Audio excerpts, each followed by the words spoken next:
जय गुरु जी, शुक्राना गुरु जी, अनंतम शुक्राना गुरु जी। सारी संगत को भी मेरा सुमन आंटी का प्यार भरा जय गुरु जी। संगत जी, आज हम आ पहुंचे हैं डे 37।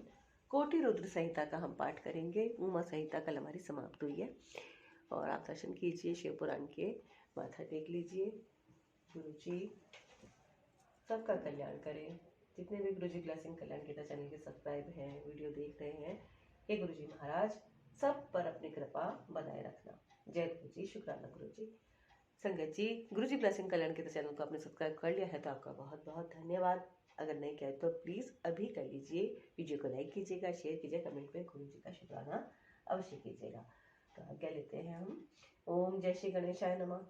गौरी शंकर भगवान की जय, शिव परिवार की जय। हर हर महादेव, हर हर महादेव, हर हर महादेव। जय गुरु जी, शुक्राना गुरु जी। ओम नमः शिवाय। शिव जी सदा सहाय। ओम नमः शिवाय। गुरु जी सदा सहाय। तो आज है डे 37 और स्टार्ट करने जा रहे हैं हम यहाँ पे कैलाश संहिता। ऋषियों का सूजी से तथा वामदेव जी का स्कंद से प्रश्न प्रणवार्थ निरूपण के लिए अनुरोध। जो प्रधान प्रकृति और पुरुष के नियंता तथा सृष्टि पालन और संहार के कारण है, उन पार्वती सहित शिव को उनके पार्षदों और पुत्रों के साथ प्रणाम प्रणाम है। ऋषि बोले, सूत जी, हमने अनेक आख्यानों से उपयुक्त परम मनोहर उमा संहिता सुनी। अब आप शिव तत्व का ज्ञान बढ़ाने वाली कैलाश संहिता का वर्णन कीजिए।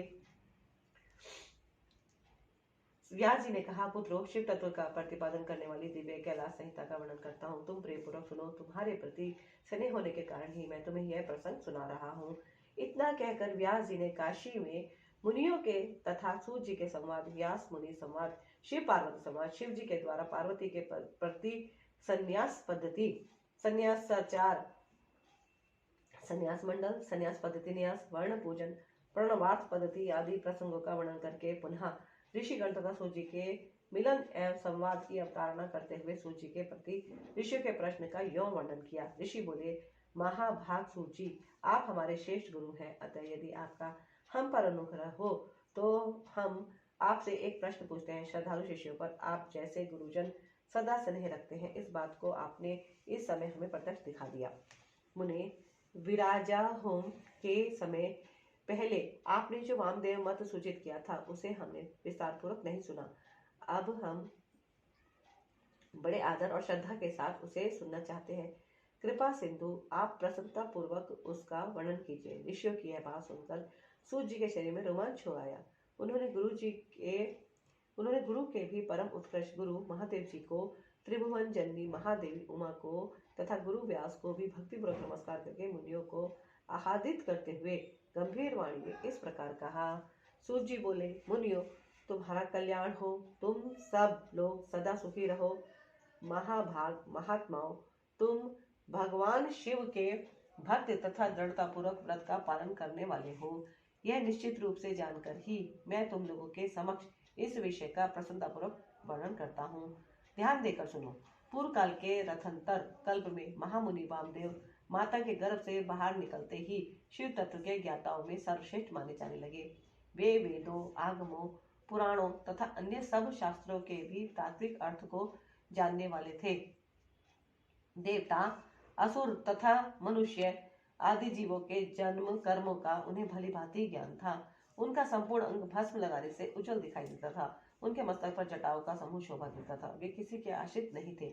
उनके मन में किसी वस्तु की इच्छा नहीं थी। वे शीत उष्ण आदि द्वंद्वों से परे तथा अहंकार शून्य थे। वे दिगंबर महाज्ञानी महात्मा दूसरे महेश्वर के समान जान पड़ते थे। उन्हीं के जैसे स्वभाव वाले बड़े बड़े मुनि शिष्य होकर उन्हें घेरे रहते थे। वे अपने चरणों के स्पर्श जनित पुण्य से इस पृथ्वी को पवित्र करते हुए सब ओर विचरते और अपने चित्त को निरंतर परम धाम स्वरूप परब्रह्म परमात्मा में लगाए रहते थे। इस तरह घूमते हुए वामदेव जी ने मेरु के दक्षिण शिखर कुमार श्रृंग में प्रसन्नतापूर्वक प्रवेश किया, जहाँ मयूर वाहन शिव कुमार ज्ञानमय शक्ति धारण करने वाले समस्त असुरों के नाशक और सर्वदेव वंदित भगवान स्कंद रहते थे। उनके साथ उनकी शक्तिभूता गजावल्ली भी थी। वहीं स्कंद के नाम से प्रसिद्ध एक सरोवर था जो समुद्र के समान अगाध एवं विशाल दिखाई देता था। उसका जल ठंडा और स्वादिष्ट था। वह सरोवर स्वच्छ, अगाध एवं बहुत जल राशि से पूर्ण था। उसमें संपूर्ण आश्चर्यजनक गुण विद्यमान थे। वह जलाशय स्कंद स्वामी के समीप ही था। महामुनि वामदेव ने शिष्यों के साथ उसमें स्नान करके शिखर पर बैठे हुए मुनि वृंद सेवित कुमार का दर्शन किया। वे उगते हुए सूर्य के समान तेजस्वी थे। मोर उनका श्रेष्ठ वाहन था। उनके 4 भुजाएं थी। सभी अंगों से उदारता सूचित होती थी। मुकुट आदि सभी उनकी शोभा बढ़ा रहे थे। रत्न भूत 2 शक्तियां उनकी उपासना करती थी। उन्होंने अपने 4 हाथों में क्रमश शक्ति, कुकुट, वर और अभय धारण कर रखे थे। स्कंद का दर्शन और पूजन करके उन मुनीश्वरों ने बड़ी भक्ति से उनका सत्वन आरंभ किया। वामदेव बोले, जो प्रणव के वाचार्थ प्रणवार्थ के प्रतिपादक प्रणवाक्षर रूप बीज से युक्त तथा प्रणव रूप है, उन आप स्वामी कार्तिकेय को बारंबार नमस्कार है। वेदांत के अर्थभूत ब्रह्मा जी जिनका स्वरूप है, जो वेदांत का अर्थ करते हैं, वेदांत के अर्थ को जानते हैं और नित्य विदित हैं, उन स्कंद स्वामी को बारंबार नमस्कार है। समस्त प्राणियों की हृदय गुफा में प्रतिष्ठित गुरु को नमस्कार है, जो स्वयं गुरु है, जिनका रूप गुरु है तथा जो गुरु शास्त्रों के ज्ञाता है, उन स्वामी कार्तिकेय को नमस्कार है। प्रभु, आप अणु से भी अत्यंत अणु और महान से भी परम महान, कारण और कार्य अथवा भूत और भविष्य के भी ज्ञाता है। आप परमात्म स्वरूप को नमस्कार है। आप स्कंद माता के गर्भ से च्युत है। हे च्युत है, आप स्कंद माता के गर्भ से च्युत है। स्कंदन गर्भ से स्खलन ही आपका रूप है। आप सूर्य और अरुण के स्वामी समान तेजस्वी हैं। पारिजात की माला से सुशोभित मुकुट आदि धारण करने वाले आप स्कंद स्वामी को सदा नमस्कार है। आप शिव के शिष्य और पुत्र हैं। शिव कल्याण देने वाले हैं। शिव को प्रिय है तथा शिव और शिव के लिए आनंद की निधि हैं। आपको नमस्कार है। आप गंगा जी के बालक, कृतिकाओं के कुमार, भगवती उमा के पुत्र तथा सरकंडों के वन में शयन करने वाले हैं। आप महाबुद्धिमान देवता को नमस्कार है। क्षर मंत्र आपका शरीर है। आप 6 प्रकार के अर्थ का विधान करने वाले हैं। आपका रूप 6 मार्गों से परे है। आप षडानन को बारंबार नमस्कार है। द्वदाशमान आपके 12 विशाल नेत्र और 12 उठी हुई भुजाएं हैं। उन भुजाओं में आप 12 आयुध धारण करते हैं। आपको नमस्कार है। आप चतुर्भुज रूपधारी शांत तथा चारों भुजाओं में क्रमश शक्ति, कुकुट, वर और अभय धारण करते हैं। आप असुर विदारण देव को नमस्कार है। आपका वक्षस्थल गजावल्ली के कूचों में लगे हुए कुमकुम से अंकित है। अपने छोटे भाई गणेश जी की आनंदमयी महिमा सुनकर आप मन ही मन आनंदित होते हैं। आपको नमस्कार है। ब्रह्मा आदि देवता, मुनि और किन्नर गणों से गाई जाने वाली गाथा विशेष के द्वारा जिनके पवित्र कीर्तिधाम का चिंतन किया जाता है, उन आप स्कंद को नमस्कार है। देवताओं के निर्मल किरीट को विभूषित करने वाली पुष्पमालाओं से आपके मनोहर चरण बिंदु की पूजा की जाती है। आपको नमस्कार है। जो वामदेव द्वारा वर्णित इस दिव्य स्कंद स्रोत का पाठ या श्रवण करता है, वह परम गति को प्राप्त होता है। यह स्रोत बुद्धि को बढ़ाने वाला, शिव भक्ति की वृद्धि करने वाला, आयु, आरोग्य तथा धन की प्राप्ति कराने वाला और सदा संपूर्ण अभिष्टों को देने वाला है। वामदेव ने इस प्रकार देव सेनापति भगवान स्कंद की स्तुति करके 3 बार उनकी परिक्रमा की और पृथ्वी पर दंड की भांति गिरकर नतमस्तक को बारंबार साष्टांग प्रणाम और परिक्रमा करने के अनंतर वे विनीत भाव से उनके पास खड़े हो गए। वामदेव जी के द्वारा किए गए इस परमार्थपूर्ण श्लोक को सुनकर महेश्वर पुत्र भगवान स्कंद बड़े प्रसन्न हुए। उस समय वे महासेन वामदेव जी से बोले, मुने, मैं तुम्हारी की हुई पूजा, स्तुति और भक्ति से तुम पर प्रसन्न हूँ।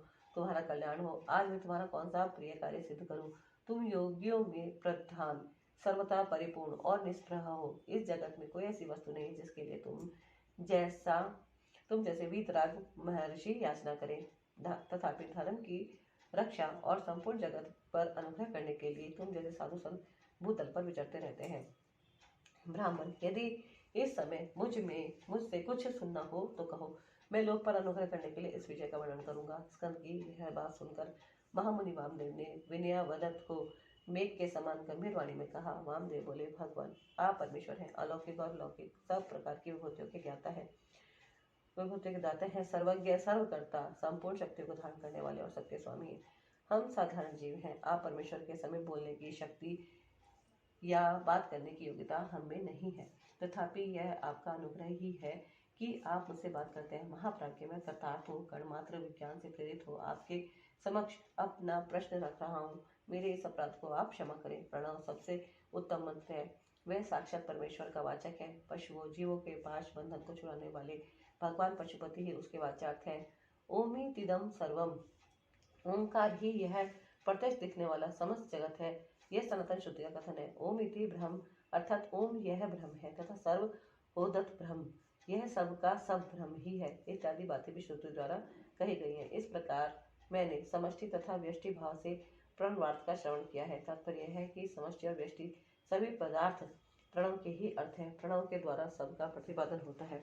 यह बात मैंने सुन रखी है। महासैन, मुझे कभी आप जैसा गुरु नहीं मिला है, अतः कृपा करके आप प्रणव के अर्थ का प्रतिपादन कीजिए। उपदेश की विधि से तथा सदाचार परंपरा को ध्यान में रखकर आप हमें प्रणवार्थ का उपदेश दें। मुनि के इस प्रकार पूछने पर स्कंद ने प्रणव स्वरूप 38 श्रेष्ठ कलाओं द्वारा लक्षित तथा सदा पार्श्व भाग में उमा को साथ रखने वाले और मुनिवरों से घिरे हुए भगवान सदाशिव को प्रणाम करके उस श्रेय का वर्णन आरंभ किया जिसे श्रुतियों ने भी छिपा रखा है। अध्याय 1 से 11 कैलाश संहिता संपूर्ण। बोलो शिव शंकर भगवान की जय, गौरी शंकर की जय, शिव परिवार की जय। हर हर महादेव, हर हर महादेव, हर हर महादेव। जय गुरु जी, शुक्राना गुरु जी, जय गुरु जी, शुक्राना गुरु जी, जय गुरु, शुक्राना गुरु जी। प्रणव के बाद चार्थ रूप सदाशिव के स्वरूप का ध्यान, वर्णाश्रम धर्म के पालन का महत्व, ज्ञानमयी पूजा, संन्यास के पूर्वांग भूत नांदी श्राद्ध एवं ब्रह्म यज्ञ आदि का वर्णन। श्री स्कंद जी ने कहा, महाभाग मुनीश्वर वामदेव, तुम्हें साधुवाद है, क्योंकि तुम भगवान शिव के अत्यंत भक्त हो और शिव तत्व के ज्ञाताओं में सबसे श्रेष्ठ हो। तीनों लोकों में कहीं कोई ऐसी वस्तु नहीं है जो तुम्हें ज्ञात न हो, तथापि तुम लोक पर अनुग्रह करने वाले हो, इसलिए तुम्हारे समक्ष इस विषय का वर्णन करूंगा। इस लोक में जितने जीव हैं वे सब नाना प्रकार के शास्त्रों से मोहित हैं। परमेश्वर की अति विचित्र माया ने उन्हें परमार्थ से वंचित कर दिया है। अतः प्रणव के वाच्यार्थ भूत साक्षात महेश्वर को वे नहीं जानते। वे महेश्वर ही सगुण निर्गुण तथा त्रिदेवों के जनक पर ब्रह्म परमात्मा है। मैं अपना दाहिना हाथ उठाकर तुमसे शपथ पूर्वक कहता हूँ कि यह सत्य है, सत्य है, सत्य है। मैं बारंबार इस सत्य को दोहराता हूँ कि प्रणव के अर्थ साक्षात शिव ही है। श्रुतियों, स्मृति, शास्त्रों, पुराणों तथा आगमों में प्रधानतया उन्हीं को प्रणव का वाच्यार्थ बताया गया है। जहाँ से मन सहित वाणी उस परमेश्वर को ना पाकर लौट आती है, जिसके आनंद का अनुभव करने वाला पुरुष किसी से डरता नहीं है। ब्रह्मा, विष्णु तथा इंद्र सहित यह संपूर्ण जगत भूतों और इंद्रिय समुदाय के साथ सर्वप्रथम जिससे प्रकट होता है, वो जो परमात्मा स्वयं किसी से और कभी भी उत्पन्न नहीं होता, जिसके निकट विद्युत, सूर्य और चंद्रमा का प्रकाश काम नहीं देता तथा जिसके प्रकाश से ही यह संपूर्ण जगत सब ओर से प्रकाशित होता है, वह परब्रह्म परमात्मा संपूर्ण ऐश्वर्य से संपन्न होने के कारण स्वयं ही सर्वेश्वर शिव नाम धारण करता है। हृदय आकाश के भीतर विराजमान जो भगवान शंभु मुमुक्षु पुरुषों के ध्येय है, जो सर्वव्यापी प्रकाश आत्मा भास्वरूप एवं चिन्मय है, जिन परम पुरुषों की पराभक्ति शिवा भक्ति भाव से सुलभ मनोहरा निर्गुण अपने गुणों से ही निगुण और निष्कल है, उन परमेश्वर के 3 रूप हैं, स्थूल, सूक्ष्म और उन दोनों से परे। स्थूल, सूक्ष्म और इन दोनों से परे। मुनि मुमुक्षु योगियों को नित्य क्रमश उनके इन स्वरूपों का ध्यान करना चाहिए। वे शंभु, निष्कल, संपूर्ण देवताओं के सनातन आदिदेव, ज्ञान, क्रिया, स्वभाव एवं परमात्मा कहे जाते हैं। उन देवादिदेव की साक्षात मूर्ति सदाशिव है। ईशान आदि 5 मंत्र उनके शरीर हैं। वे महादेव जी पंचकला रूप है। उनकी अंकांति शुद्ध स्फटिक के समान उज्ज्वल है। वे सदा प्रसन्न रहने वाले तथा शीतलाभा से युक्त हैं। उन प्रभु के 5 मुख, 10 भुजाएं और 15 नेत्र हैं। ईशान मंत्र उनका मुकुट मंडित मस्तक है। तत्पुरुष मंत्र उन पुरातन प्रभु का मुख है। अघोर मंत्र हृदय है। वामदेव मंत्र गुह प्रदेश है तथा सद्योजात मंत्र उनके पैर हैं। इस प्रकार वे पंच मंत्र रूप है। वे ही साक्षात साकार और निराकार परमात्मा है। सर्वज्ञता आदि 6 शक्तियां उनके शरीर के 6 अंग हैं। वे शब्द आदि शक्तियों से स्फुरित हृदय कमल के द्वारा सुशोभित हैं। वाम भाग में मनोन्मणि नामक अपनी शक्ति से विभूषित है। अब मैं मंत्र आदि 6 प्रकार के अर्थों को प्रकट करने के लिए जो अर्थोपन्यास की पद्धति है उसके द्वारा प्रणव के समष्टि और व्यष्टि संबंधी भावार्थ का वर्णन करूंगा, परंतु पहले उपदेश का क्रम बताना उचित है, इसलिए उसी को सुनो। मुने, इस मानव लोक में 4 वर्ण प्रसिद्ध हैं। उनमें से जो ब्राह्मण, क्षत्रिय और वैश्य 3 वर्ण हैं, उन्हीं का वैदिक आचार से संबंध है। त्रैवर्णिकों की सेवा ही जिनके लिए सारभूत धर्म है, उन शूद्रों का वेदाध्ययन में अधिकार नहीं है। यदि सब त्रैवर्णिक अपने अपने आश्रम धर्म के पालन में हार्दिक अनुराग के साथ लगे हों, तो उनका ही श्रुति और स्मृति में प्रतिपादित धर्म के अनुष्ठान में अधिकार है, दूसरे का कदापि नहीं। श्रुति और स्मृति में प्रतिपादित कर्म का अनुष्ठान करने वाला पुरुष अवश्य सिद्धि को प्राप्त होगा। यह बात वेदोक्त मार्ग को दिखाने वाले परमेश्वर ने स्वयं कही है। वर्ण धर्म और आश्रम धर्म के पालन जनित पुण्य से परमेश्वर का पूजन करके बहुत से श्रेष्ठ मुनि उनके सायुज्य को प्राप्त हो गए हैं। ब्रह्मचार्य के पालन से ऋषियों की, यज्ञ कर्मों के अनुष्ठान से देवताओं की तथा संतानोत्पादन से पितरों की तृप्ति होती है, ऐसा श्रुति ने कहा है। इस प्रकार ऋषि ऋण, देव ऋण तथा पितृण, इन तीनों से मुक्त हो वानप्रस्थ आश्रम में प्रविष्ट होकर मनुष्य शीत, उष्ण तथा सुख दुखादि द्वंद्वों को सहन करते हुए जितेंद्रिय, तपस्वी और मिताहारी हो यम नियम आदि योग का अभ्यास करे, जिससे बुद्धि निश्चल तथा अत्यंत दृढ़ हो जाए। इस प्रकार क्रमश अभ्यास करके शुद्ध चित्त हुआ पुरुष संपूर्ण कर्मों का संन्यास कर दे। समस्त कर्मों का संन्यास करने के पश्चात ज्ञान के समादर में तत्पर है। ज्ञान के समादर को ही ज्ञान में पूजा कहते हैं। वह पूजा जीव की साक्षात शिव के साथ एकता का बोध कराकर जीवन मुक्ति रूप फल देने वाली है। यतियों के लिए इस पूजा को सर्वोत्तम तथा निर्दोष समझना चाहिए। महाप्राज्ञ, तुम पर स्नेह होने के कारण लोकानुग्रह की कामना से मैं उस पूजा की विधि बता रहा हूँ, सावधान होकर सुनो। साधक को चाहिए कि वह संपूर्ण शास्त्रों के तत्वार्थ के ज्ञाता, वेदांत ज्ञान के पारंगत तथा बुद्धिमानों में श्रेष्ठ आचार्य की शरण में जाए। उत्तम बुद्धि से युक्त एवं चतुर साधक आचार्य के समीप जाकर विधि पूर्वक दंड प्रणाम आदि के द्वारा उन्हें यत्न पूर्वक संतुष्ट करे। फिर गुरु की आज्ञा ले वह 12 दिनों तक केवल दूध पीकर रहे। तदंतर शुक्ल पक्षी चतुर्थी या दशमी को प्रातःकाल विधिवत स्नान कर शुद्ध चित्त हुआ विद्वान साधक नित्य कर्म करके गुरु को बुलाकर शास्त्रोक्त विधि से नांदी श्राद्ध करे। नांदी श्राद्ध में विश्व देवों की संज्ञा सत्य और वसु बताई गई है। प्रथम देव श्राद्ध में नांदी मुख देवता ब्रह्मा, विष्णु और महेश कहे गए हैं। दूसरे ऋषि श्राद्ध में उन्हें ब्रह्म ऋषि, देव ऋषि तथा राजर्षि कहा गया है। तीसरे दिव्य श्राद्ध में उनकी वसु, रुद्र और आदित्य संख्या बताई गई है। चौथे मनुष्य श्राद्ध में सनक आदि 4 मुनीश्वर ही नांदी मुख देवता है। पांचवें में भूत श्राद्ध में 5 महाभूत, नेत्र आदि 11 इंद्र समूह तथा जरायुज आदि चतुर्विध प्राणी समुदाय नांदी मुख माने गए हैं। छठे पितृ श्राद्ध में पिता, पितामह और प्रपितामह ये 3 नांदी मुख देवता हैं। सातवें मातृ श्राद्ध में माता, पितामही और प्रपितामही, इन तीनों को नांदी मुख देवता बताया गया है। और 8वें आत्म श्राद्ध में आत्मा, पिता, पितामह और परपितामह ये 4 नांदी मुख देवता कहे गए हैं। माता महात्मक श्राद्ध में मातामह, प्रमातामह और वृद्ध प्रमातामह ये 3 नांदी मुख देवता सपत्नीक बताए गए हैं। प्रत्येक श्राद्ध में 2-2 ब्राह्मण करके जितने ब्राह्मण आवश्यक हों उनको आमंत्रित करें और स्वयं यत्नपूर्वक आचमन करके पवित्र हो उन ब्राह्मणों के पैर धोएं। उस समय इस प्रकार कहें, जो समस्त संपत्ति की प्राप्ति में कारण आई हुई आपत्ति के समूह को नष्ट करने के लिए धूमकेतु अग्नि रूप तथा अपार संसार सागर से पार लगाने के लिए सेतु के समान है। वे ब्राह्मणों की चरण धूलियां मुझे पवित्र करे। जो आपत्ति रूपी घने अंधकार को दूर करने के लिए सूर्य, अभीष्ट अर्थ को देने के लिए कामधेनु तथा समस्त तीर्थों के जल से पवित्र मूर्तियां हैं, वे ब्राह्मणों की चरण धूलियां मेरी रक्षा करें। ऐसा कह पृथ्वी पर दंड की भांति पढ़कर साष्टांग प्रणाम करें। तत्पश्चात पूर्वाभिमुख बैठकर भगवान शंकर के युगल चरणार बिंदों का दर्शन करते हुए दृढ़तापूर्वक आसन ग्रहण करें। 7वें पवित्री ले शुद्ध हो नूतन यज्ञोपवीत धारण कर 3 बार प्रणाम करें। तदंतर तिथि आदि का स्मरण करके इस तरह संकल्प करें, मेरे संन्यास का अंगभूत जो पहले विश्व देव का पूजन, फिर देवादिदेव अष्टविधि श्राद्ध तथा अंत में माता मह श्राद्ध है, उसे आप लोगों की आज्ञा लेकर मैं पार्वण की विधि से संपन्न करूंगा। ऐसा संकल्प करके आसन के लिए दक्षिण दिशा से आरंभ करके उत्तरोत्तर कुशों का त्याग करें। तत्पश्चात आचमन करके खड़ा हो वर्ण कर्म का आरंभ करें। अपने हाथ में पवित्र धारण करके 2 ब्राह्मणों के हाथों का स्पर्श करें। करते हुए इस प्रकार कहें, हम विश्वदेव श्राद्ध के लिए आप दोनों का वर्ण करते हैं। आप दोनों नांदी श्राद्ध में अपना समय देने की कृपा करें। इतना सभी श्राद्धों के ब्राह्मणों के लिए कहें। सर्वत्र ब्राह्मण वर्ण की विधि का यही क्रम है। इस प्रकार वर्ण का कार्य पूरा करके 10 मंडलों का निर्माण करें। उत्तर से आरंभ करके 10 मंडलों का अक्षर से पूजन करके उनमें क्रमश ब्राह्मणों को स्थापित करें।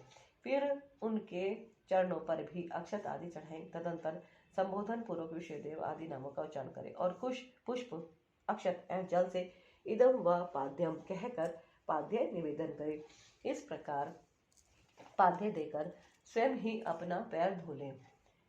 इस प्रकार पाद्य देकर स्वयं भी अपना पैर धो लें और उत्तराभिमुख हो आचमन करके एक एक श्राद्ध के लिए जो 2-2 ब्राह्मण कल्पित हुए हैं उन सबको आसनों पर बिठाए तथा यह कहे, विश्वदेव स्वरूप ब्राह्मण के लिए यह आसन समर्पित है। यह कह कुश आसन ले, स्वयं भी हाथ में कुश लेकर आसन पर स्थित हो जाए। इसके बाद कहें, इस नांदी मुख श्राद्ध में विश्वदेव के लिए आप दोनों क्षण समय प्रदान करें। तदंतर आप दोनों तदंतर प्राप्नुताम भवंतो, आप दोनों ग्रहण करें, ऐसा कहें। फिर वे दोनों श्रेष्ठ ब्राह्मण इस प्रकार उत्तर दें, प्राप्नु याव, हम दोनों ग्रहण करेंगे।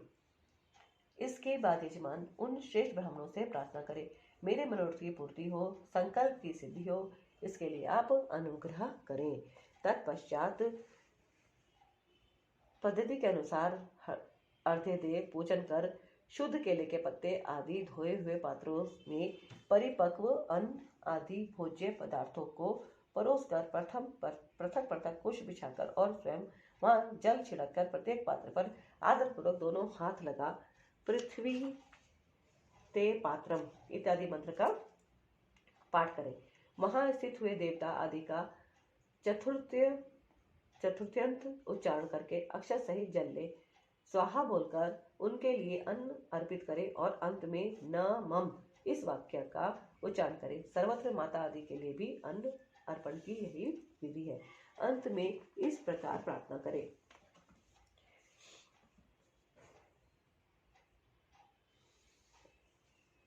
जिनके चरणारविंदों के चिंतन एवं नाम जप से न्यूनतापूर्ण अथवा अधूरा कर्म भी पूरा हो जाता है, उन साम सदाशिव उमा महेश्वर की मैं वंदना करता हूँ। इसका पाठ करके कहें, ब्राह्मणों, मेरे द्वारा किया हुआ यह नांदी मुख श्राद्ध यथोक्त रूप से परिपूर्ण हो, यह आप कहें। ऐसी प्रार्थना के साथ उन श्रेष्ठ ब्राह्मणों को प्रसन्न करके उनका आशीर्वाद लें और अपने हाथ में लिया हुआ जल छोड़ दें। फिर पृथ्वी पर दंड की भांति गिरकर प्रणाम करें और उठकर ब्राह्मणों से कहें, यह अन्न अमृत रूप हो। फिर उदार चेता साधक हाथ जोड़ अत्यंत प्रसन्नपूर्वक प्रार्थना करें। श्री रुद्र सूक्त का चमका अध्याय सहित पाठ करें। पुरुष सूक्त की भी विधिवत आवर्ती करें। मन में भगवान सदाशिव का ध्यान करते हुए ईशान सर्व विद्या नाम इत्यादि 5 मंत्रों का जप करें। जब ब्राह्मण लोग भोजन कर चुके तब रुद्र सूक्त का पाठ समाप्त कर क्षमा प्रार्थना पूर्वक उन ब्राह्मणों को पुनः अमृता पिधान मसी स्वाहा यह मंत्र पढ़कर उत्तरापोषण के लिए चलते। तदंतर हाथ पैर धो आचमन करके पिंडदान के स्थान पर जाए, जहां पूर्वाभिमुख बैठकर मौन भाव से 3 बार प्राणायाम करें। इसके बाद मैं नांदी मुख श्राद्ध का अंगभूत पिंडदान करूंगा, ऐसा संकल्प करके दक्षिण से लेकर उत्तर की ओर 9 रेखाएं खींचे और उन रेखाओं पर क्रमश 12-12 पूर्वाग्र कुश बिछाएं। फिर दक्षिण की ओर से देवता आदि के 5 स्थानों पर चुपचाप अक्षत और जल छोड़ें। पितृ वर्ग के 3 स्थानों पर क्रमश अक्षत जल छोड़कर 9वें माता महादेव के स्थान पर भी मार्जन करें। तत्पश्चात अत्र पितरो माध्य ध्वम कहकर देवादि के 5 स्थानों पर क्रमश अक्षत जल छोड़ें। इस प्रकार अवनेचन देव 5 स्थानों पर प्रत्येक के लिए 3-3 पिंड दें। इसी तरह शेष स्थानों पर भी करें। अपने गृह सूत्र में बताई हुई पद्धति के अनुसार सभी पिंड पृथक पृथक देने चाहिए। फिर पितरों के सद्गुण्य के लिए जल अक्षत अर्पित करें। तत्पश्चात अपने हृदय कमल में सदा शिव देव का ध्यान करें और पूर्वोक्त यत्पाद पद्य स्मरणार्थ इत्यादि श्लोक का पुनः पाठ करके ब्राह्मणों को नमस्कार पूर्वक यथाशक्ति दक्षिणा दें। फिर त्रुटियों के लिए क्षमा प्रार्थना करके देवता पितरों का विसर्जन करें, पिंडों का उत्सर्ग करके उन्हें गौओं को खाने के लिए दे दे अथवा जल में डाल दें। तत्पश्चात पुण्याह वाचन करके स्वजनों के साथ भोजन करें। दूसरे दिन प्रातःकाल उठकर शुद्ध बुद्धि वाला साधक उपवास पूर्वक व्रत रखे, काख और उपस्थ के बालों को छोड़कर शेष सभी बाल मुंडवा दे, परंतु शिखा के 7-8 बाल अवश्य बचा ले। फिर स्नान करके धुले हुए वस्त्र पहनकर शुद्ध हो 2 बार आचमन करके मौन हो विधिवत भस्म धारण करे।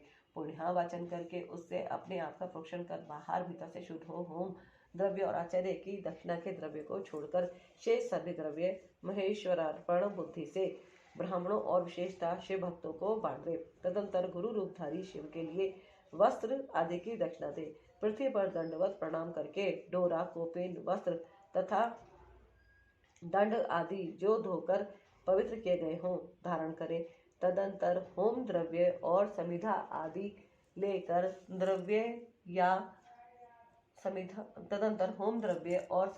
लेकर समुद्र या नदी के तट पर, पर्वत पर, शिवालय में, वन में अथवा गौशाला में किसी उत्तम स्थान पर विचार करके वहां बैठ जाए और आचमन करके पहले मानसिक जप करें। फिर ओम नमो ब्राह्मणे इस मंत्र का 3 बार जप करके अग्नि मिले पुरोहितम इस मंत्र का पाठ करें। इसके बाद अथ महाव्रतम अग्निवे देवानम एतस्य समानयम ओम ईशे त्वजुर त्वा वायवस्थ अग्नि आयाहि वीतिये तथा शम नो देवी रभिष्ठिये इत्यादि का पाठ करें। तत्पश्चात मयर सत जभनलग पंच समयम समाम्नायम समाम्नात् अतः शिक्षा प्रवक्ष्यामि वृद्धिराद्वैच अथातो धर्म जिज्ञासा अथातो ब्रह्म जिज्ञासा इन सब का पाठ करें। तदंतर यथा संभव वेद पुराण आदि का स्वाध्याय करें। इसके बाद ओम ब्राह्मणे नमः, ओम इंद्राय नमः, ओम सूर्याय नमः, ओम सोमाय नमः, ओम प्रजापते नमः, ओम आत्मने नमः, ओम अंतरात्मने नमः, ओम ज्ञानात्मने नमः, ओम परमात्मने नमः इत्यादि रूप से ब्रह्म आदि शब्दों के आदि में ओम और अंत में नमः लगाकर उनके चतुर्थ्यंत रूप का जप करें। इसके बाद 3 मुट्ठी सत्तू लेकर प्रणव के उच्चारण पूर्वक 3 बार खाए और प्रणव से ही 2 बार आचमन करके नाभि का स्पर्श करें। इस समय आगे बताए जाने वाले शब्दों के आदि में प्रणव और अंत में नमः स्वा जोड़कर उनका उच्चारण करें। यथा ओम आत्मने नमः स्वाहा, ओम अंतरात्मने नमः स्वाहा, ओम ज्ञानात्मने नमः स्वाहा, ओम परमात्मने नमः स्वाहा, ओम प्रजापते नमः स्वाहा इति तदंतर पृथक पृथक प्रणव मंत्र से ही दूध दही मिले हुए घी को अथवा केवल जल को 3 बार चाटकर पुनः 2 बार आचमन करें। इसके बाद मन को स्थिर करके सुस्थ आसन पर पूर्वाभिमुख बैठकर शास्त्रोक्त विधि से 3 बार प्राणायाम करें। अध्याय 12 संपूर्ण कैलाश संहिता का। बोलो गौरी शंकर भगवान की जय, शिव शंकर भगवान की जय, ब्रह्मा विष्णु महेश की जय। हर हर महादेव, हर हर महादेव, हर हर महादेव। जय गुरु जी, शुक्राना गुरु जी, ओम नमः शिवाय, शिव जी सदा साय, हमेशा गुरु जी सदा साय। संन्यास ग्रहण की शास्त्रीय विधि, गणपति पूजन, होम, तत्व बुद्धि, सावित्री प्रवेश, सर्व संन्यास और दंड धारण आदि का प्रकार। स्कंद कहते हैं वामदेव। तदंतर मध्याह्न काल में स्नान करके साधक अपने मन को वश में रखते हुए गंध, पुष्प और अक्षत आदि पूजा द्रव्यों को ले आए और नृत्य कोण में देव पूजित विघ्नराज गणेश की पूजा करें। गणानाम त्वा इत्यादि मंत्र से विधि पूर्वक गणेश जी का आह्वान करें। आह्वान के पश्चात उनके स्वरूप का इस प्रकार ध्यान करना चाहिए। उनकी अंग कांति लाल है, शरीर विशाल है, सब प्रकार के आभूषण उनकी शोभा बढ़ा रहे हैं। उन्होंने अपने कर कमलों में क्रमश पाश, अंकुश, अक्षमाला तथा वर नामक मुद्राएं धारण कर रखे। इस प्रकार आह्वान और ध्यान करने के पश्चात शंभु पुत्र गजानन की पूजा करके खीर, पुआ, नारियल और गुड़ आदि का उत्तम नैवेद्य निवेदन करें। तत्पश्चात तांबूल आदि दे उन्हें संतुष्ट करके नमस्कार करें और अपने अभिष्ट कार्य के निर्विघ्न पूर्ति के लिए प्रार्थना करें। तदंतर अपने ग्रह सूत्र में बताई हुई विधि के अनुसार उपासनाग्नि में आज्य भागान हवन करके अग्नि देवता संबंधी यज्ञ विषयक स्थालीपाक होम करना चाहिए। इसके बाद भूम स्वाहा इस मंत्र से पूर्णाहुति होम करके हवन का कार्य समाप्त करें। तत्पश्चात आलस्य रहित हो अपराह काल तक गायत्री मंत्र का जप करता रहे। तदंतर स्नान करके सायकाल की संध्या उपासना तथा सायकालिक उपासना संबंधी नित्य होम आदि करके मौन हो गुरु की आज्ञा ले चरु पकाए। फिर अग्नि में समिधा चरु और घी की रुद्र सूक्त से और सद्यजात आदि 5 मंत्रों से पृथक पृथक आहुति दे। अग्नि में उमा सहित महेश्वर की भावना करे और गौरी देव का चिंतन करते हुए गौरीर्मिमाय इस मंत्र से 108 बार होम करके अग्नि सृष्टि कृते स्वाहा इस मंत्र से एक बार आहुति दे। इस प्रकार मंत्र से हवन करने के पश्चात विद्वान पुरुष अग्नि में उत्तर में एक आसन पर बैठे, जिसमें नीचे कुशा, उसके ऊपर मृग चर्म और उसके ऊपर वस्त्र बिछा हुआ हो। ऐसा सुखद आसन पर बैठकर मौन भाव से सुस्थित हो जागरण पूर्वक ब्रह्म मुहूर्त आने तक गायत्री का जप करता रहे। इसके बाद स्नान करे। जो जल से स्नान करने में असमर्थ हो वह भस्म से ही विधि पूर्वक स्नान करे और फिर उस अग्नि पर ही चरु पकाकर उसे घी से तर करे। उसे उतार कर अग्नि से उत्तर दिशा में कुश पर रखे। पुनः घी से चरु को मिश्रित करे। इसके बाद व्याहुति मंत्र, रुद्र सूक्त तथा सद्योजातादि 5 मंत्रों का जप करे और इनके द्वारा एक एक आहुति भी दे। चित्त को भगवान शिव के चरणारविंद में लगाकर प्रजापति, इंद्र, विश्वदेव और ब्रह्म के लिए भी एक एक आहुति दे। इन सब के नाम के आदि में ओम और अंत में नमः स्वाहा जोड़कर चतुर्थ्यंत उच्चारण करें, यथा ओम प्रजापते नमः स्वाहा इत्यादि। तत्पश्चात पुण्य वाचन कराकर अग्ने स्वाहा इस मंत्र से अग्नि के मुख में आहुति देने तक का कार्य संपन्न करें। फिर प्राणाय स्वाहा इत्यादि 5 मंत्रों द्वारा घृत सहित चरु की आहुति दे। इसके बाद अग्नि सृष्टिकृते स्वाहा बोलकर एक आहुति और दे। तदंतर फिर रुद्र सूक्त तथा ईशानादि 5 मंत्रों का जप करें। महिषादि चतुर्भ्यो मंत्रों का भी पाठ करें। इस प्रकार तंत्र होम करके अपनी ग्रह शाखा में बताई हुई पद्धति के अनुसार उन देवताओं के उद्देश्य से बुद्धिमान पुरुष सांग होम करे। इस तरह जो अग्निमुख आदि कर्म तंत्र को परिवर्तित किया गया है उसका निर्वाह करके विरजा होम करे। 26 तत्व रूप इस शरीर में छिपे हुए तत्व समुदाय की शुद्धि के लिए विरजा होम करना चाहिए। उस समय यह कहे कि मेरे शरीर में जो ये तत्व हैं उन सब की शुद्धि हो। उस प्रसंग में आत्म तत्व की शुद्धि के लिए अरुण केतुक मंत्रों का पाठ करते हुए पृथ्वी आदि तत्व से लेकर पुरुष तत्व पर्यंत क्रमश सभी तत्वों की शुद्धि के निमित्त घृत युक्त चरु का होम करे तथा शिव के चरणारविंदों का चिंतन करते हुए मौन रहे। पृथ्वी, जल, तेज, वायु और आकाश ये पृथ्वी आदि पंचक कहलाते हैं। शब्द, स्पर्श, रूप, रस और गंध ये शब्द आदि पंचक है। वाक, पाणी, पाद, पायु तथा उपस्थ ये वांगदी पंचक है। श्रोत्र, नेत्र, नासिका, रसना और व्यक्त ये श्रोत्रादि पंचक है। शिर, पार्श्व, पृष्ठ और उदर ये 4 हैं। इन्हीं में जंघा को भी जोड़ दे। फिर त्वक आदि 7 धातुएं हैं। प्राण, अपान आदि 5 वायुओं को प्राणादि पंचक कहा गया है। अन्नमय आदि 5 कोशों को कोश पंचक कहते हैं। उनके नाम इस प्रकार हैं: अन्नमय, प्राणमय, मनोमय, विज्ञानमय और आनंदमय। इनके सिवा मन, चित्त, बुद्धि, अहंकार, ख्याति, संकल्प, गुण, प्रकृति और पुरुष है। भोक्तापन को प्राप्त हुए पुरुष के लिए भोग काल में जो 5 अंतराग साधन है उन्हें तत्व पंचक कहा गया है। उनके नाम ये है: नियति, काल, राग, विद्या और कला। ये 5 माया से उत्पन्न है। मायाम तू प्रकृति विद्यात इस श्रुति में प्रकृति ही माया कही गई है। उसी से ही ये तत्व उत्पन्न हुए हैं, इसमें संशय नहीं है। काल का स्वभाव ही नियति है, ऐसा श्रुति का कथन है। ये नियति आदि जो 5 तत्व हैं इन्हीं को पंचकंचुक कहते हैं। इन 5 तत्वों को न जानने वाला विद्वान भी मूढ़ ही कहा गया है। नियति प्रकृति से नीचे है और यह पुरुष प्रकृति से ऊपर है। जैसे कौवे की एक ही आंख उसके दोनों गोलकों में घूमती रहती है, उसी प्रकार पुरुष प्रकृति और नियति दोनों के पास रहता है। यह विद्या तत्व कहा गया है। शुद्ध विद्या, महेश्वर, सदाशिव, शक्ति और शिव इन 5 को शिव तत्व कहते हैं। ब्राह्मण, प्रज्ञान, ब्रह्म इस श्रुति के वाक्य से यह शिव तत्व ही प्रतिपादित हुआ है। मुनीश्वर पृथ्वी से लेकर शिव पर्यंत जो तत्व समूह है उसमें से प्रत्येक को क्रमश अपने अपने कारण में लीन करते हुए उसकी शुद्धि करो। पृथ्व्यादि पंचक, शब्दादि पंचक, वागादि पंचक, श्रोतादि पंचक, शिरादि पंचक, त्वगादि तु सप्तक, प्राणादि पंचक, अन्नमयादि कोश पंचक, मन आदि पुरुषांत तत्व, नियत्यादि तत्व पंचक अथवा पंचक और 11 है शिव तत्व पंचक। ये 11 वर्ग हैं। इन एकादश वर्ग संबंधी मंत्रों के अंत में परस्मै शिव ज्योतिषे इदम नामम, इस वाक्य का उच्चारण करें।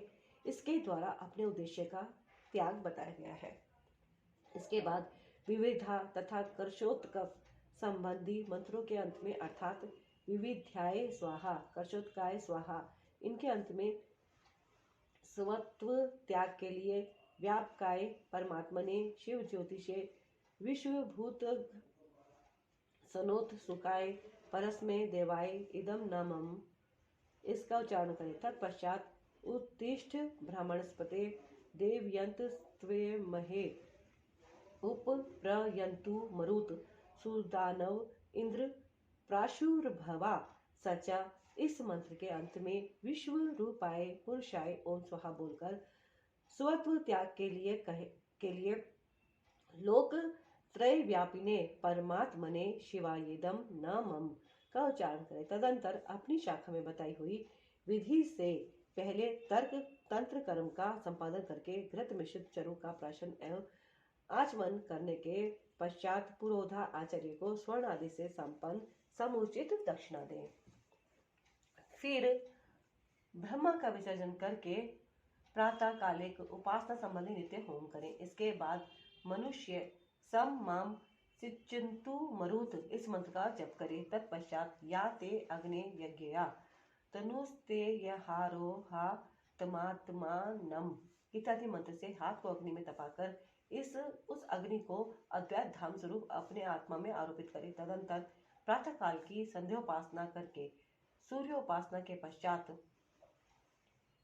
जलाशय में जाकर नाभि तक जल के भीतर प्रवेश करे। वहां प्रसन्नता पूर्वक मन को स्थिर कर उत्सुकता पूर्वक वेद मंत्रों का जप करे। जो अग्निहोत्री हो वह स्थापित अग्नि में प्राजापत्येष्ठ करे तथा विदोक्त वैश्वानर स्थालीपाक होम करके उसमें अपना सब कुछ दान कर दे। पूर्वोक्त रूप से अग्नि का आत्मा में आरोप करके ब्राह्मण घर से निकल जाए। मुनीश्वर फिर वह साधक निम्नांकित रूप से सावित्री प्रवेश करे।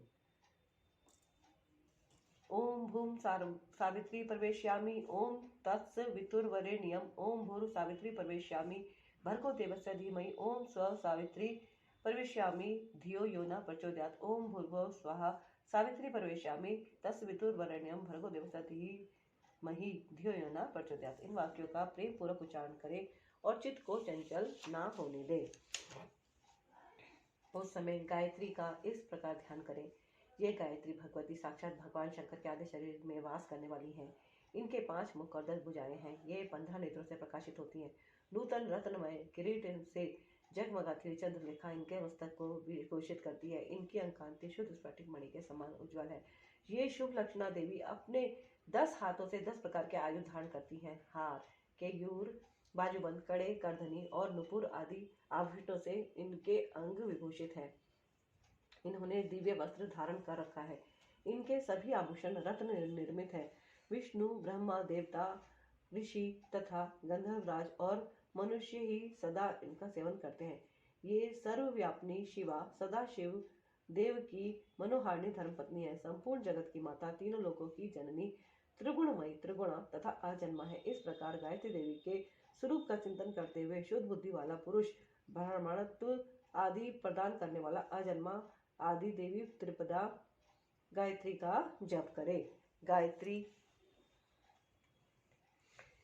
व्याहतियों से उत्पन्न हुई है और उन्हीं में लीन होती है। व्याहतियां प्रणव से प्रकट हुई हैं और प्रणव में ही लय को प्राप्त होती है। प्रणव संपूर्ण वेदों का आदि है। वह शिव का वाचक, मंत्रों का राजाधिराज, महाबीज स्वरूप और श्रेष्ठ मंत्र है। शिव प्रणव है और प्रणव शिव कहा गया है, क्योंकि वाच्य और वाचक में अधिक भेद नहीं होता। इसी महामंत्र को काशी में शरीर त्याग करने वाले जीवों के मरण काल में उन्हें सुनाकर भगवान शिव परम मोक्ष प्रदान करते हैं। इसलिए श्रेष्ठ यति अपने हृदय कमल के मध्य में विराजमान एकाक्षर प्रणव रूप परम कारण शिव देव की उपासना करते हैं। दूसरे मुमुक्षु धीर एवं विरक्त लौकिक पुरुष भी मन से विषयों का परित्याग करके प्रणव रूप परम शिव की उपासना करते हैं। इस प्रकार गायत्री का शिववाचक प्रणव में लय करके अहम वृक्षस्य रेरिवा इन अनुवाक का जप करें। तत्पश्चात यश छंद सामृषभ इस अनुवाक को आरंभ से लेकर श्रुतम में गोपाय तक पढ़कर कहें। दारेक्षणाश्च वितेक्षणाश्च लोकेक्षणाश्च व्युत्थितो हम, अर्थात मैं स्त्री की कामना, धन की कामना और लोकों में ख्याति की कामना से ऊपर उठ गया हूँ। मुने इस वाक्य का मंद, मध्यम और उच्च स्वर से क्रमश 3 बार उच्चारण करें। तत्पश्चात सृष्टि, स्थिति और लय के क्रम से पहले प्रणव मंत्र का उद्धार करके फिर क्रमश इन वाक्यों का उच्चारण करें। ओम भू संन्यस्तम मया, ओम भू संन्यस्तम मया, ओम स्वम संन्यस्तम मया, ओम भूर्भुवः स्वम संन्यस्तम मया। इन वाक्यों का मंद, मध्यम और उच्च स्वर से हृदय में सदाशिव का ध्यान करते हुए सावधान चित्त से उच्चारण करें। तदंतर अभय सर्वभूतोभ्यो मता स्वाहा, मेरी ओर से सब प्राणियों को अभय दान दिया गया, ऐसा कहते हुए पूर्व दिशा में एक अंजलि जल लेकर छोड़े।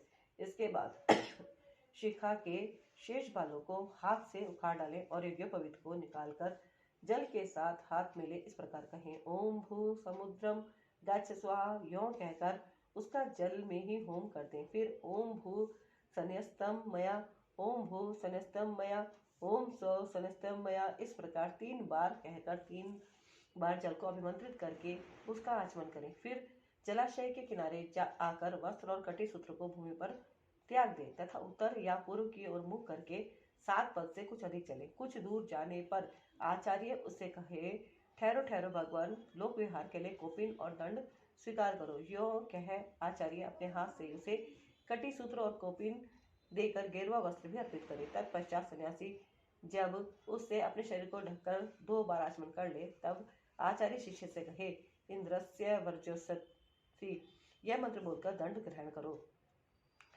तब वह इस मंत्र को पढ़े और सखा माम गोपायोजम, सखा योसी इंद्रियस्य वर्ज्योसी वात्रघनम, शर्म में भव यात पापम तन्निवारय, इस मंत्र का उच्चारण कर ले। इस मंत्र का उच्चारण करते हुए दंड की प्रार्थना करके उसे हाथ में ले। तत्पश्चात प्रणव गायत्री का उच्चारण करके कमंडलू ग्रहण करें। तदंतर भगवान शिव के चरणारविंद का चिंतन करते हुए गुरु के निकट जा वह 3 बार पृथ्वी में लौटकर दंडवत प्रणाम कर ले। उस समय वे अपने मन को पूर्णतया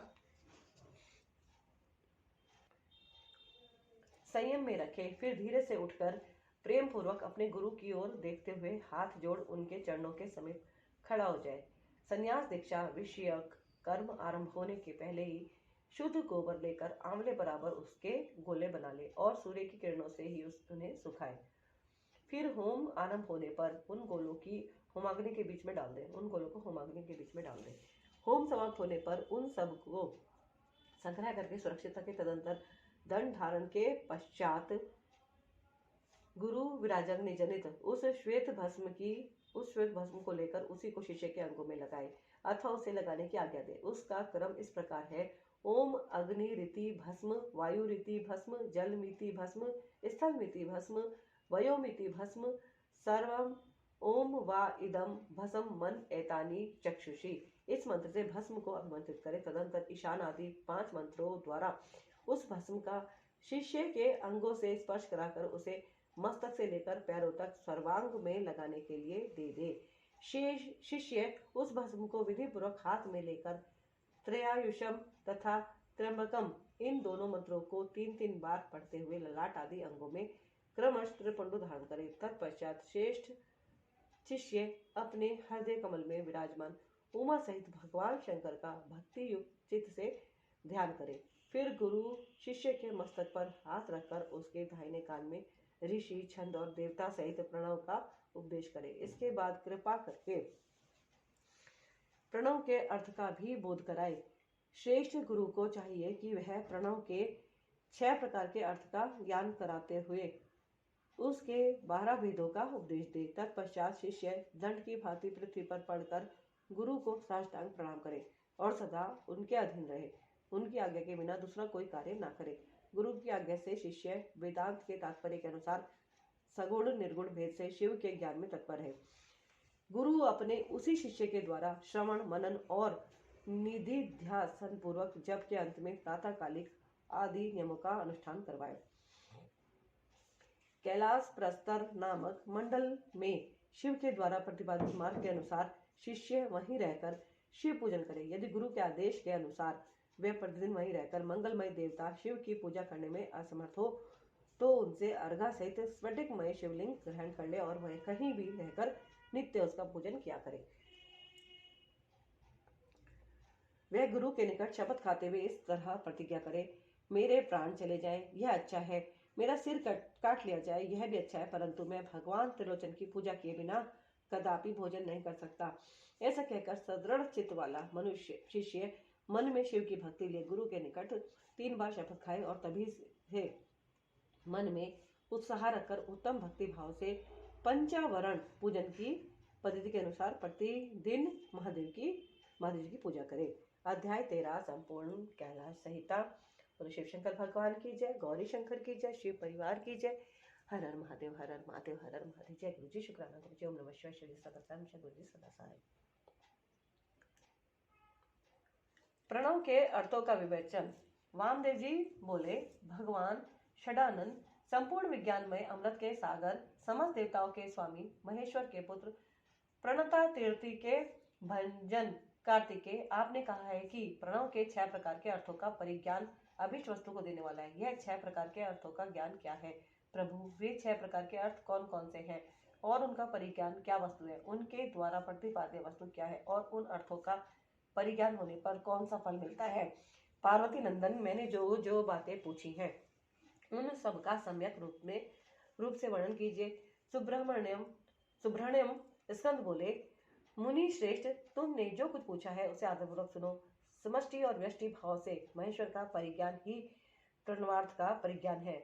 मैं इस विषय को विस्तार के साथ कहता हूँ। उत्तम व्रत का पालन करने वाले मुनीश्वर, मेरे इस प्रवचन से उन 6 प्रकार के अर्थों की एकता का भी बोध होगा। पहला मंत्र रूप अर्थ है, दूसरा यंत्र भावित अर्थ है, तीसरा देवता बोधक अर्थ है, चौथा प्रपंच रूप अर्थ है, 5वां अर्थ गुरु के रूप को दिखाने वाला है और छठा अर्थ शिष्य के स्वरूप का परिचय देने वाला है।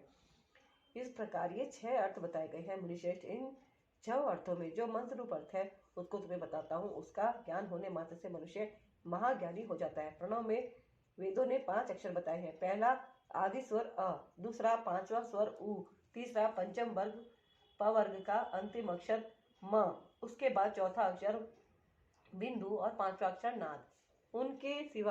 इनके सिवा दूसरा वर्ण नहीं है। यह समष्टि रूप वेदादि प्रणव कहा गया है। नाद सब अक्षरों की समष्टि रूप है।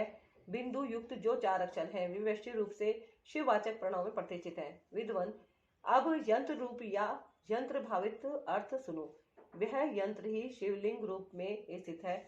सबसे नीचे पीठ अर्घा लिखें, उसके ऊपर पहला स्वर आकार लिखें, उसके ऊपर उकार अंकित करें और उसके भी ऊपर पवर्ग का अंतिम अक्षर मकार लिखें। मकार के ऊपर अनुस्वार और उसके भी ऊपर अर्धचंद्राकार नाद अंकित करें। इस तरह यंत्र के पूर्ण हो जाने पर साधक का संपूर्ण मनोरथ सिद्ध हो जाता है। इस प्रकार यंत्र लिखकर उसे प्रणव से ही वेष्टित करे। उस प्रणव से ही प्रकट होने वाले नाद के द्वारा नाद का अवसान समझे। मुने, अब मैं देवता रूप तीसरे अर्थ को बताऊंगा जो सर्वत्र गूढ़ है।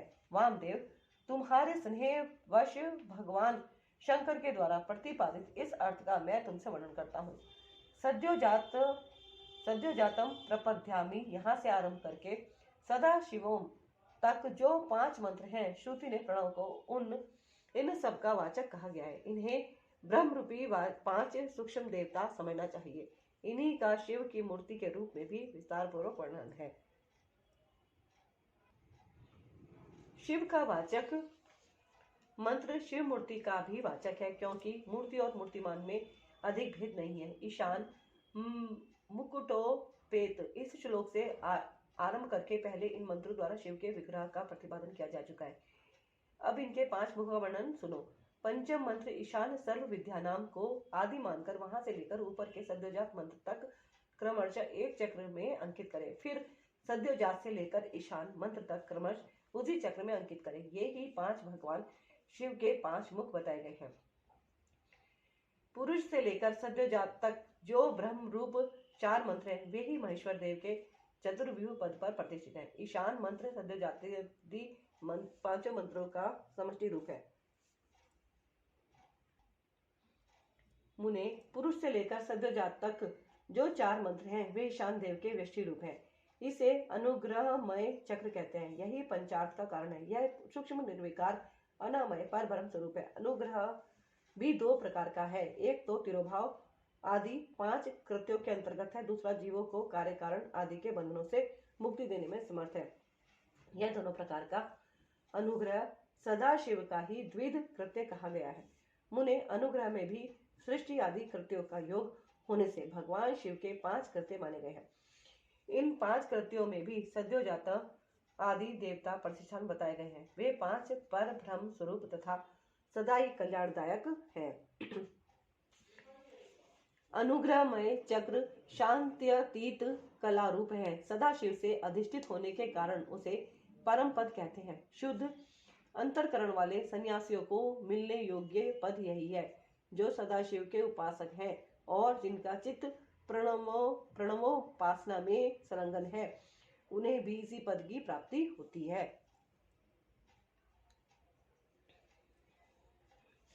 इसी पद को पाकर मुनीश्वरगण उन ब्रह्म रूपी महादेव जी के साथ प्रचुर दिव्य भोगों का उपभोग करके महाप्रलय काल में शिव की समता को प्राप्त हो जाते हैं। वे मुक्त जीव फिर कभी संसार सागर में नहीं गिरते। ते ब्रह्मलोकेषु परांत काले परामृता परिमुच्यन्ति सर्वे। इस सनातन श्रुति ने इसी अर्थ का प्रतिपादन किया है। शिव का ऐश्वर्य भी यह समष्टि रूप ही है। अर्थवेद की श्रुति भी कहती है कि वह संपूर्ण ऐश्वर्यों से संपन्न है। संपूर्ण ऐश्वर्य प्रदान करने की शक्ति सदाशिव में ही बताई गई है। चमका अध्याय के पद से यह सूचित होता है कि शिव से बढ़कर दूसरा कोई पद नहीं है। ब्रह्म पंचक के विस्तार को ही पंचक प्रपंच कहते हैं। इन 5 ब्रह्म मूर्तियों से ही निर्वृत्ति आदि 5 कलाएं हुई हैं। वे सब की सब सूक्ष्म भूत स्वरूपणी होने से कारण रूप में व्याख्यात हैं। उत्तम व्रत का पालन करने वाले वामदेव स्थूल रूप में प्रकट जो यह जगत प्रपंच है, इसको जिसने 5 रूपों द्वारा व्याप्त कर रखा है, वह ब्रह्मा अपने उन 5 रूपों के साथ ब्रह्म पंचक नाम धारण करता है। मुनि श्रेष्ठ, पुरुष, श्रोत्र, वाणी, शब्द और आकाश, इन 5 को ब्रह्मा ने ईशान रूप से व्याप्त कर रखा है। मुनीश्वर, प्रकृति, त्वचा, पानी, स्पर्श और वायु, इन 5 को ब्रह्मा ने ही पुरुष रूप से व्याप्त कर रखा है। अहंकार, नेत्र, पैर, रूप और अग्नि, ये 5 अघोर रूपी ब्रह्म से व्याप्त हैं। बुद्धि, रचना, पायु, रस और जल, ये वामदेव रूपी ब्रह्म से नित्य व्याप्त रहते हैं। मन, नासिका, उपस्थ, गंध और पृथ्वी, ये 5 सद्योजातादि रूप ब्रह्मा से व्याप्त हैं। इस प्रकार यह जगत पंच ब्रह्म स्वरूप है। यंत्र रूप से बताया गया जो शिव वाचक प्रणव है, वह नाद पर्यंत 5 वर्णों का समष्टि रूप है तथा बिंदु युक्त जो 4 वर्ण हैं, वे प्रणव के व्यष्टि रूप हैं। शिव के उपदेश किए हुए मार्ग से उत्कृष्ट मंत्राधिराज शिव रूपी प्रणव का पूर्वोक्त यंत्र रूप से चिंतन करना चाहिए। अध्याय 14 कैलाश संहिता संपूर्ण। बोलो शिव शंकर भगवान की जय, गौरी शंकर की जय, शिव परिवार की जय। हर हर महादेव, हर हर महादेव, हर हर महादेव। जय गुरु जी, शुक्राना गुरु जी। ओम नमः शिवाय। शिव जी सदा गुरु जी सदा आज्ञा।